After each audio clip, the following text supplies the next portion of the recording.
Hello students. इस video में हम जनसंख्या संगठन के बारे में पढ़ेंगे। जनसंख्या संगठन होता क्या है उसको बेसिकली हम पहले एक एग्जांपल के जरिए समझते हैं। उसके बाद में हम यहाँ पर जो भी इसकी जो डिटेल में चर्चा है वो हम करेंगे। सबसे पहले हम समझते हैं जनसंख्या संगठन होता क्या है, किसी देश का संगठन क्यों इतना महत्वपूर्ण होता है। मान लीजिए कोई देश, दो देशों का हम उदाहरण ले लेते हैं। एक देश में हमारा जो ए देश है, ए कंट्री है, उसमें मान लीजिए कि 100 लोग रहते हैं, ठीक है। 100 लोग रहते हैं। और हमारी एक बी कंट्री है, उसमें मान लीजिए 10 लोग रहते हैं। लेकिन जो हमारी ए कंट्री है जिसमें 100 लोग रहते हैं, अब आप कहेंगे कि यहाँ पर जनसंख्या ज़्यादा है तो इस देश का विकास अधिक होगा। लेकिन अगर क्या हो, अगर मैं ये कहूँ कि ये जो 100 लोग हैं वो ना तो शिक्षित हैं, ना ही स्वास्थ्य उनका अच्छा है, और ना ही वो किसी अच्छे व्यवसाय में लगे हुए हैं। और अगर मैं ये कहूँ कि हमारा जो बी देश है, बी कंट्री है, दूसरा देश है, उसके जो 10 लोग हैं तो 10 ही, लेकिन वो पूरी तरह से स्वस्थ हैं, पूरी तरह से शिक्षित हैं और पूरी तरह से अपने देश के विकास में लगे हुए हैं। तो तब उस स्थिति में क्या होगा कि जो बी देश है, सेकंड देश जो है हमारा, सेकंड कंट्री है, उसका जो विकास होगा वो अच्छी गति से होगा और ज़्यादा होगा किसकी तुलना में, पहले देश की तुलना में।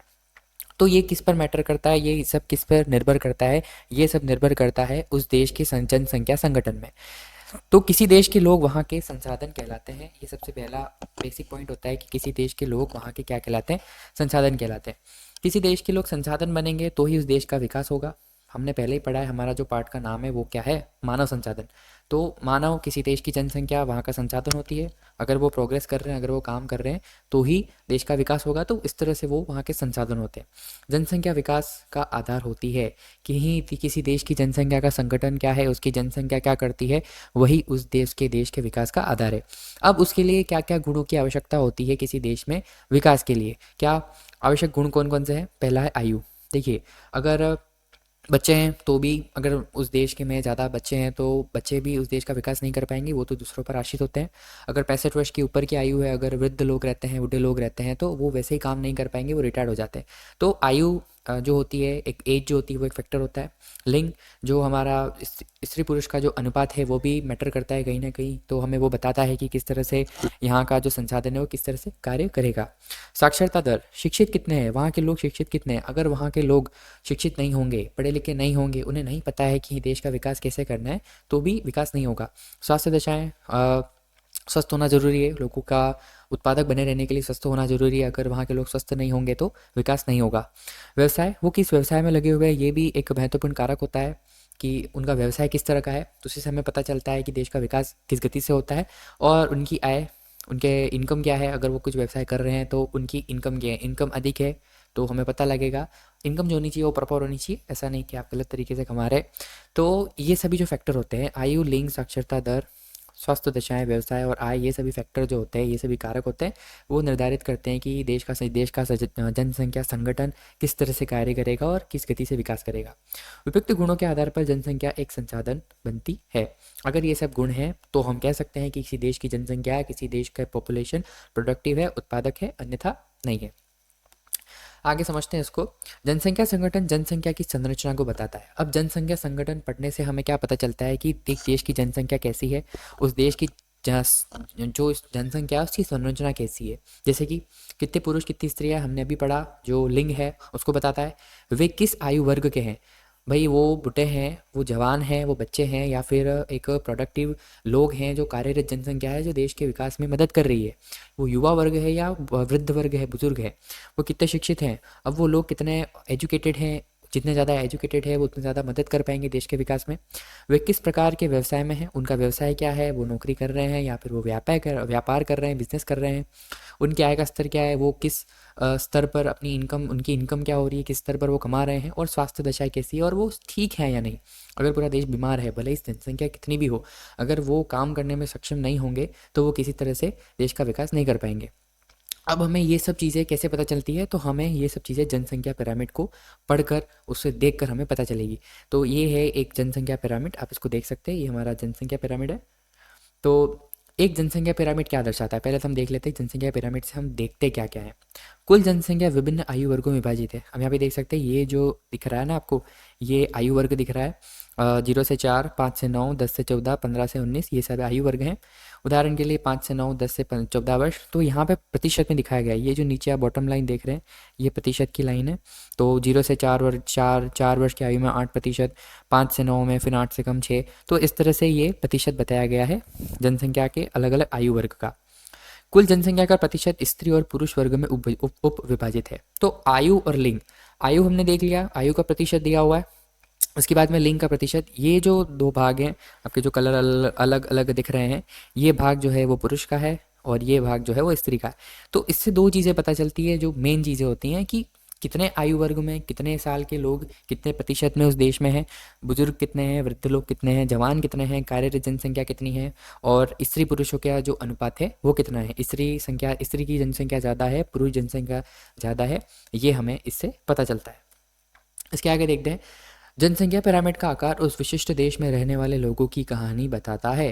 कहानी का मतलब क्या है यहाँ पर, विशिष्ट वहाँ के लोगों की कहानी का मतलब वो लोग कार्यरत हैं, यहाँ पर आश्रित जनसंख्या ज़्यादा है, वहाँ पर स्त्रियों की संख्या ज़्यादा है, पुरुषों की संख्या ज़्यादा है, और इससे हमें पता चलेगा कि वो देश कितनी गति से विकास कर रहा है, वो किस गति से विकास करेगा, या फिर ये हमें पता चलता है। तो ये कहानी का मतलब ये है। अब इसमें दो भाग होते हैं, निचला भाग और एक निचला भाग और एक ऊपरी भाग। इसमें होता क्या है, निचला भाग 15 से नीचे वर्ष वाले जन्म स्तर को बताता है। अब देखिए, ये इस पिरामिड में, ये पता नहीं किस देश का पिरामिड है, लेकिन इस पिरामिड में क्या बताया गया है, देखो जो आप नीचे का पार्ट देख रहे हैं वो बच्चों की जनसंख्या है, जो कि 0 से 19 वर्ष, 14 वर्ष मान लेते हैं, 0 से 14 वर्ष की जनसंख्या बता रहा है। अब इसका बड़ा होने का क्या मतलब है, ये जो भाग है वो इतना लंबा, इसका मतलब क्या है, यहाँ पे जन्म दर ऊंची है, जन्म ज़्यादा हो रहे हैं, लोगों का जन्म ज़्यादा हो रहा है। तो निचला भाग हमें बताता है कि किस स्तर पर जनसंख्या की जन्म दर है वो कितनी है, ठीक है, लोग किस स्तर पर जन्म ले रहे हैं वहाँ पर। ऊपर का आकार वृद्ध लोगों 65 वर्ष से अधिक। अब ये जो आप ऊपर का जो भाग देख रहे हैं, जैसा कि मैंने आपको बताया कि ऊपर वाला भाग क्या बताता है, 65 से अधिक वर्ष की संख्या तथा मृतकों की संख्या बताता है। अब देखिए, यहाँ पर पैदा होने वाले लोगों की संख्या तो ज़्यादा है, लेकिन ऊपर जाते जाते ये क्या हो जाती है, एकदम सक्रिय हो जाती है, एकदम कम हो जाती है। इसका रीज़न क्या है, जो लोग पैदा हुए सारे के सारे टिक नहीं पाए, वो कहीं ना कहीं वो चले गए छोड़कर। उसका रीज़न क्या होता है, मेन स्वास्थ्य सेवाओं की कमी, स्वास्थ्य सुविधाओं की कमी के कारण ऐसा होता है। तो इस पिरामिड से हमें क्या पता चलता है, बच्चों ने जन्म तो लिया, लोगों ने जन्म तो लिया, लेकिन उस एज लिमिट तक नहीं पहुंच पाए, 65 की 70 की आयु तक औसतन वो लोग चले गए। इसका मतलब क्या होता है, इस देश जिस भी देश का पिरामिड है वो हमें दर्शाता है कि वहाँ पे स्वास्थ्य सेवा सुविधाओं की कमी होती है। तो निचला और ऊपरी भाग, निचला भाग हमें जन्म स्तर बताता है, ऊपर का भाग हमें मृतकों की संख्या या जो मृत्यु दर है वो बताता है। जनसंख्या पिरामिड एक देश में आश्रित लोगों की जनसंख्या भी बताता है। आश्रित लोगों की जनसंख्या, अब देखिए आश्रित जनसंख्या क्या होती है, इसको हम समझते हैं। देखिए जो बच्चे होते हैं 1 से 15 वर्ष की उम्र के जो बच्चे होते हैं, जैसे कि 8th क्लास में आप भी पढ़ रहे होंगे, तो 8th क्लास की जो बच्चे होते हैं, 8th क्लास तक के 1 से 15 वर्ष की आयु तक के जो बच्चे होते हैं वो आश्रित होते हैं। किस पर आश्रित होते हैं, अपने माता पिता पर। उन्हें वो खुद पर आश्रित नहीं होते, वो खुद कमाते नहीं हैं, वो जो भी होता है वो उनका माता पिता पूरा करते हैं। इसके बाद हम देखते हैं 65 वर्ष की ऊपर की आयु के लोग रिटायर्ड हो जाते हैं। वो भी फिर कहीं ना कहीं इकोनॉमिकली और बायोलॉजिकली भी क्या होते हैं, कहीं ना कहीं अपने संतानों पर या किसी पर भी आश्रित होते हैं, उन्हें ज़रूरत पड़ती है लोगों की। तो आश्रित लोगों की संख्या भी हमें पता चलती है कि किसी देश में आश्रित लोगों की संख्या कितनी है, और कार्यरत लोग इंडिपेंडेंट कितने हैं और डिपेंडेंट कितने हैं। तो यहाँ पर देखिए, युवा आश्रित लोग, दो तरह के आश्रित लोग होते हैं। अगर आपको पूछा जाए कि पिरामिड में कौन कौन से आश्रित होते हैं, तो दो, एक तो युवा आश्रित, 15 वर्ष से कम की आयु के जितने भी बच्चे होते हैं वो सभी आश्रित होते हैं अपने माता पिता पर।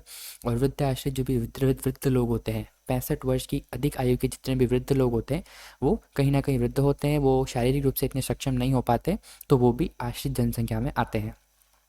तो कार्यरत जनसंख्या कौन सी होती है, 15 से 65 वर्ष की आयु तक की जनसंख्या होती है वो कार्यरत होती है। वो जनसंख्या, जिस देश में 15 से 65 वर्ष की आयु की जनसंख्या ज़्यादा है, वह देश अधिक मात्रा में विकास करेगा, अधिक तेज़ी से विकास करेगा और अधिक मात्रा में विकास करेगा। तो ये डिसाइड करती है कि वहाँ के लोग किस गति से विकास करेंगे। आगे देखते हैं। अब यहाँ पर अब देखते हैं, यहाँ पे 3 देशों का पिरामिड दिया हुआ है। उस पिरामिड के आधार पर हम देखेंगे कि किस तरह से एक पिरामिड को स्टडी करके हम ये पता लगा सकते हैं कि किस देश का पिरामिड कैसे चल रहा है, और फिर उस आधार पर हम पता कर सकते हैं कि वो देश किस स्तर पर गति कर रहा है, विकास कर रहा है या नहीं कर रहा है, इसको हम देखेंगे।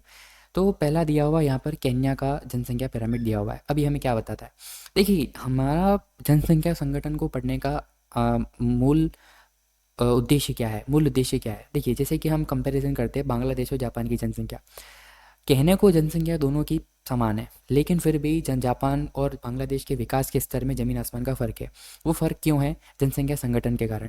जापान की जो जनसंख्या है वो शिक्षित है, ज़्यादा विकास करती हुई है, ज़्यादा व्यवसाय, अच्छे व्यवसाय में लगी हुई है तुलना में बांग्लादेश की जनसंख्या के। तो ये कारण क्या है इसका? इसका कारण है जनसंख्या संगठन। जनसंख्या संगठन जितना अच्छा होगा, भले ही उसकी जनसंख्या कम हो, लेकिन अगर वो ज़्यादा प्रोडक्टिव है, ज़्यादा उत्पादक है, तो विकास होगा। इसका मेन उद्देश्य ये है, मुख्य उद्देश्य जनसंख्या संगठन को पढ़ने का ये है। तो यहाँ पर हमारे हमारे हम हमें 3 देशों के जनसंख्या पिरामिड दे रखे हैं। हम तीनों देशों के जनसंख्या पिरामिड को पढ़ के पता लगाते हैं कि उनका संगठन कैसा है। केन्या का जो जनसंख्या वो आप देख सकते हैं, वो नीचे से तो ब्रॉड है, नीचे से तो काफ़ी चौड़ा है।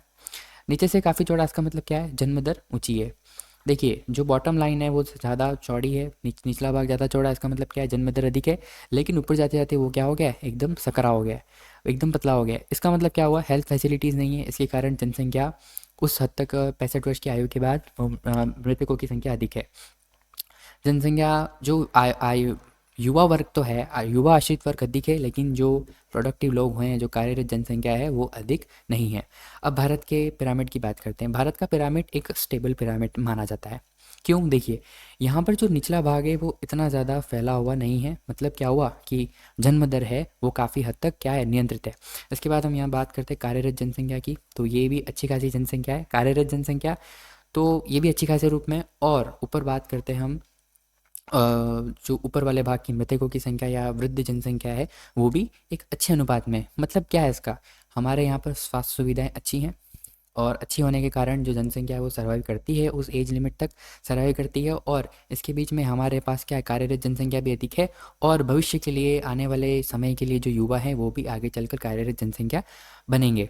इसके बाद जापान का जो जनसंख्या पिरामिड, इसको पढ़ते हैं। जापान की जनसंख्या पिरामिड में मुख्य बात क्या है कि जो निचला भाग है वो ज़्यादा फैला हुआ नहीं है। इसका मतलब क्या? यहाँ पर जन्म दर कम है, भारत से भी कम है। लेकिन ये बीच का भाग हम देख सकते हैं। देखिए बीच का भाग क्या है? कार्यरत जनसंख्या सबसे ज़्यादा है, और इसी कारण जापान इतना जल्दी ग्रो कर पाया है। ऊपर की बात करते हैं तो देखिए इस तीनों देशों की अगर तुलना की जाए तो यहाँ पर जो वृद्ध लोगों की जनसंख्या है वो सबसे ज़्यादा जापान में। इसका मतलब क्या हुआ? स्वास्थ्य सुविधाएं वहाँ पर सबसे अच्छी हैं, तो यहाँ पर कार्यरत जनसंख्या सबसे अधिक है, इसलिए देश विकास कर पाया। अब अगर हम भविष्य की बात करते हैं तो भारत के जनसंख्या पिरामिड में क्या विशेषता है कि यहाँ पर एक वर्किंग पॉपुलेशन, एक युवा जनसंख्या, आश्रित जनसंख्या, वो आगे जाकर देश का भविष्य बनेगी। तो ये जनसंख्या ऊपर आ जाएगी, यहाँ पर कार्यरत में बदल जाएगी। तो अभी तो भारत के पास एक कार्यरत जनसंख्या है, लेकिन आगे चलकर, आगे के भविष्य में 20 साल बाद भी भारत के पास एक अच्छी खासी मात्रा में कार्यरत जनसंख्या रहेगी, जो कि देश को निरंतर विकास करती रहेगी। लेकिन जापान के पिरामिड की अगर बात करें तो यहाँ देखिए कि जो अभी युवा वर्ग है, जो युवा आश्रित वर्ग है, वो कम संख्या में। उसका मतलब क्या हुआ कि आने वाले टाइम में ये जो कार्यरत जनसंख्या है वो तो वृद्ध जनसंख्या बन जाएगी, ऊपर चली जाएगी।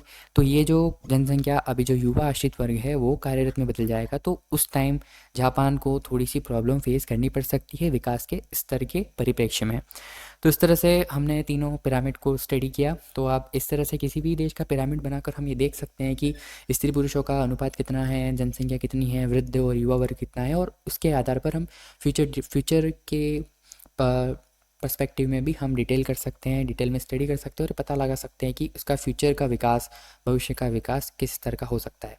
तो इसी के साथ हमने इस पार्ट का ये पार्ट हमने लगभग कंप्लीट कर लिया है। इसके बाद नेक्स्ट वीडियो में हम रोचक तथ्यों के बारे में पढ़ेंगे। इसके बाद हमारा जो चैप्टर है वो पूरा हो जाएगा। तो आपको कोई भी समस्या हो तो आप कमेंट बॉक्स में लिख कर बता सकते हैं। धन्यवाद।